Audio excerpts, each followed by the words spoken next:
যশোরের অভয়নগরে সন্ত্রাস, চাঁদাবাদ ও মাদকের বিরুদ্ধে বিক্ষোভ মিছিল ও সমাবেশ অনুষ্ঠিত হয়েছে। বুধবার ২৬শে ফেব্রুয়ারি সকালে উপজেলায় তালতলা বাজারে নোয়াপাড়া পৌরসভার ৭ নম্বর ওয়ার্ড বিএনপি ও অঙ্গসখী সংগঠনের আয়োজনে এ বিক্ষোভ মিছিল ও সমাবেশ অনুষ্ঠিত হয়। সমাবেশ শেষে একটি বিক্ষোভ মিছিল তালতলা বাজার থেকে যশোর খুলনা মহাসড়ক প্রদক্ষিণ করে অভয়নগর থানা ঘুরে আবার একই স্থানে এসে শেষ হয়।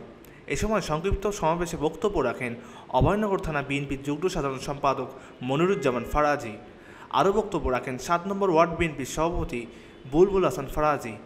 আরও বক্তব্য রাখেন ৭ নম্বর ওয়ার্ড বিএনপির সভাপতি বুলবুল আহমেদ হান্নান, সাধারণ সম্পাদক খোকন তরফদার, পৌর যুব দলের সাবেক যুগ্ম আহ্বায়ক ইনাম গাজী। এ সময় উপস্থিত ছিলেন থানা কৃষক দলের সহসভাপতি রেজাউল ইসলাম ডাবলু, সাংগঠনিক সম্পাদক ইউসুফ শেখ, চলিশা ইউনিয়নের ৮ নম্বর ওয়ার্ড বিএনপির সভাপতি মোজাফফর হোসেন, থানা বিএনপির সদস্য বুলেট তলবদার, পৌর ৭ নম্বর ওয়ার্ড বিএনপির সাংগঠনিক সম্পাদক SMD অবু, থানা যুব দলের যুগ্ম আহ্বায়ক ইমতাজুল ইসলাম, থানা শ্রমিক দলের যুগ্ম আহ্বায়ক ইব্রাহিম সর্দার, পৌর বিএনপির মানবাধিকার সম্পাদক মারুফুজ্জামান ফারাজি, পৌর বিএনপির স্বেচ্ছা বিষয়ক সম্পাদক রমজান শিকদার, নোয়াপাড়া কলেজ ছাত্রদলের যুগ্ম আহ্বায়ক ইসরাফিল বিশ্বাস সহ অন্যান্যরা।